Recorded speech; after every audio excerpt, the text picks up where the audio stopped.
But my basic question here is, why is political polarization a bad thing? Right? Just stepping back, is it such a bad thing that we're more divided? What motivates you to be so curious and to want to explain this phenomenon in the first place? I mean, part when I first got me into it, it was just, I mean, it's not even my favorite kind of topic, really. It's that I was trying to write about all this other stuff. I write about, colonizing Mars and AI, and I write about procrastination. And these are things that, so many of the forward-thinking future things and this utopia I like to imagine and where we're going and how cool the future could be. I was like, man, none of that, we're not going to get to enjoy any of that if our society is kind of going down the tubes here, in a way that I think if we take a step back, it's a pretty unfortunate story that has been happening. But I think it's hard to see it. So I've been trying to zoom out really far. And the reason I think political polarization is usually bad is that, so if you think about what are politics, it's a vast array of the way governance can happen, right? The way we can all live together and the way societies can work. And there's so many different ways societies can work, even within like a liberal democratic structure. There's so many ways healthcare can work and education can work and justice can work and we're always, it's not just that we don't ever know exactly the perfect way to do anything, but even if we had all the knowledge, different people have different values. And you're actually, some people just value A more than B, and they're going to now say, therefore, this healthcare system should be like this. And some people value B more than A.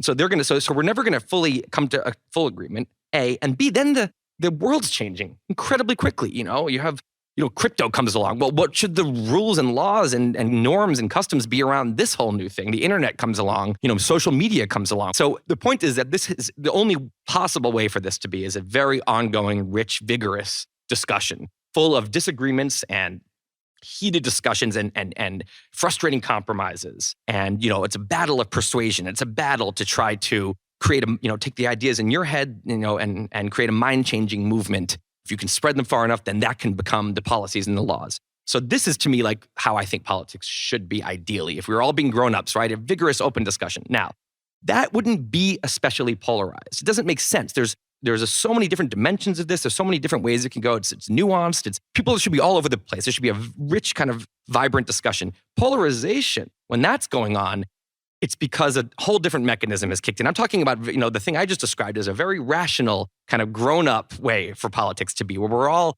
treating ideas and potential policies like science experiments. Let's argue for them. Let's see if we can convince more people, and then let's test it out, and then let's evaluate it. That's great. But remember, this other part of our brain, this part that produces the monkey and the mammoth I've talked about, this part also likes to identify with their ideas. It has this instinct that, again, maybe served it well 50,000 years ago to vigorously agree with a group around it and form a tribe. And the tribe is defined by agreement with these ideas. And all the people start to define themselves as, I am a radical, I am a conservative, whatever. And that becomes who we are. And people like us all agree with this. And the people who don't, they're bad, they're wrong, they're stupid, they're evil, they're dangerous. And what you're really saying is they're subhuman. This is what the psychology that kicks in. It's this totally different psychology, and it has nothing to do with the thing I was talking about before, the vigorous discussion of what's the best way. It becomes religious ideology that happens to not be based on God. It happens to be based on, a political ideology, but it's treated the same way. And I think that, so I think of it as, rather than left, right, center only, I also think of it as kind of up and down. And I bring a second dimension, and the high rungs of this ladder is where we're having that very open, rational, nuanced discussion. And down below, it's become a religious war. And that's never even about the policies. If you notice, hardcore political tribes, they will just flip on a policy. They will totally have an opposite view of what their supposed principles are, because it's this shape-shifting kind of survival machine. And principles are just kind of a facade, I think, in this case. So when I see polarization, it doesn't make sense that everyone would suddenly, someone who has this view on guns, well, of course, they're going to also then have this view on climate change, and also this view on racial justice, and also this view on, I'm like, it doesn't make sense that every person would be aligned all down the same exact part of this checklist. That tells me some whole other thing is going on. It's unproductive, it's nasty, it doesn't end up helping things, it doesn't move the country forward. And to me, it's not that it's one or the other. There's always both of these, right? There's always people on the high rungs having that kind of political discussion, and then there's tribes. The thing that scares me about right now is that the balance between high and low, I think, is shifting. I think that the low rungs, that psychology is on the rise. Maybe it's because of social media. Maybe it's because the parties, and I'm talking about the US mostly, maybe it's because the parties purified ideologically. So suddenly there were no more progressive Republicans and no more conservative Democrats. And suddenly it takes away a lot of that kind of the thing that chills it out, that spreads it out. You have these, congealed ideologies. There's a lot of potential reasons I could get into over the last 50 years. No one's fault. I think it's a changing environment, a changing landscape has altered our behavior in a way that has made this what I call low-rung kind of psychology, this polarization kind of religious tribalism in politics has spread. It's gone viral and it's capturing all kinds of people, and more people are in that mindset than I think there used to be. And that's a scary trend. So I want to give one example of what you're talking about. I've talked about this on my podcast before, but if you can all remember when COVID first began to really come on our radars in America and in Europe, early March 2020, when those first articles were coming out, we were just beginning to lock down, just beginning to buy masks and realize that this was not an epidemic, this was a pandemic, and it was going to change life for 2 weeks or so, we thought. I remember reading the articles in the New York Times and the Atlantic and the Wall Street Journal, and everyone was trying to figure out the death rate, right, at that time. Is it 0.5% of people die from this thing? Is it 5% of people die from this thing?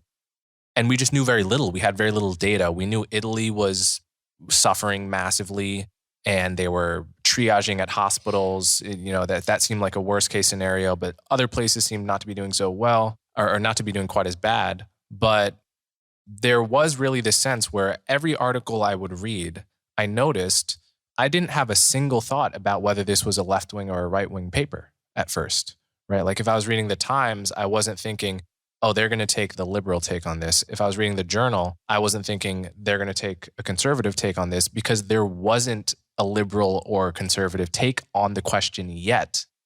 Naively, I thought it was going to stay that way. 2 or 3 weeks later, the battle lines had been drawn, and the right was going to be the party that was going to downplay things, and the left was going to be the party that was going to upplay things. And at that point, we basically turned into like the climate change debate, where now neither side trusts sources from the other. And if you identify as a conservative, you think the libs are trying to do this. And if you identify as a liberal, you think the conservatives are trying to do this. And we import basically the psychology of like sports into our politics. And I just remember thinking, my God, it was so refreshing those 2 weeks where I could just read everything and not have any kind of thought about the notion of political bias. So I guess that brings me to my next point, which is you recently did a post where you imagined that a civilization of intelligent creatures that are 100 million times smaller than us humans created COVID-19, created the virus in order to create a common enemy so that the humans in our world would unite, would come together against this common enemy and sort of stop our squabbling, because their life depended on us not, say, blowing each other up with nuclear weapons. My question to you is, why did COVID-19, which could have been a uniter since it can kill everyone equally, it doesn't care about race, party, etc., why was it not like an independent day, aliens come to Earth and we all come together? Why did that not happen? I mean, I had to say, I wrote that right in those early days. And I was like, we're unity. This is so fun. And no, it was actually fascinating to watch. I mean, it was sad and frustrating, but it was interesting to watch something that, like you said, it really should have just been a uniting thing. It's, oh my God, we're fighting against a virus. Like, that's clearly the bad guy, the virus. And like, obviously, like, we're all the same team here. And, this is kind of, so I think if you talk about that trend of kind of the tribal element, the tribal psychology in politics on the rise, and the kind of nuanced, rational debate element being kind of increasingly waning and becoming quieter. And what I think it's done, I think of it as hypercharged tribalism. It's, if you think about the middle of the century, you actually had, it's not that we were less tribal, it's that it was, the tribalism was distributed in a bunch of areas. So you had Republicans and Democrats, right? You did have that. And there was, presidential elections, and you had left and right. That existed which is like the binary national debate. But above it and below it, you also had tribalism. What I mean by that is above it, what you had was patriotism. You had Soviet Union bad, US good. Us on that level, the us was the US. The them was the Soviet Union back then. And before that, Hitler. And so that's a force that it's not necessarily a nice thing. That can be nasty xenophobia and whatever, but it chilled the national left versus right thing a little bit because, well, there's also something that we're united about.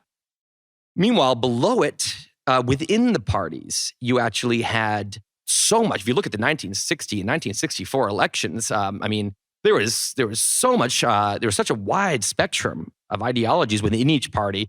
And often, the conservative Democrats would agree more with the conservative Republicans than they would with the progressive Democrats and vice versa. And so what happens there is that tension can kind of help, again, with the big left versus right thing, it chills it out. It makes it less. So some people are really focused on hating other people in their party, and other people are really focused on hating the other party, and other people are really focused on hating the other country. And so it's kind of distributed. Now, what you had since then is the Soviet Union has waned as a common enemy. So we don't have much of a common enemy, or we haven't. And so that's kind of gone away. And then the parties purified ideologically. So that kind of went away. And what you ended up with concentrated kind of tribalism. Then comes the internet. Then comes cable TV and these news that doesn't necessarily need to cater to the whole country anymore. And it can start to say, let's make people who believe this stuff really happy. And the other people will hate us, but that's okay, which was a new thing. And of course, tribal media comes around. And so it's a whole different landscape. And so I think then you've taken this concentrated tribalism that's gone from distributed to concentrated. Then you get to hypercharged. And that is such a swirling vortex. It's so much gravity, all grouped into this one tribal divide. It sucks in everything. It sucks in things that should have nothing to do with politics. COVID is the perfect example.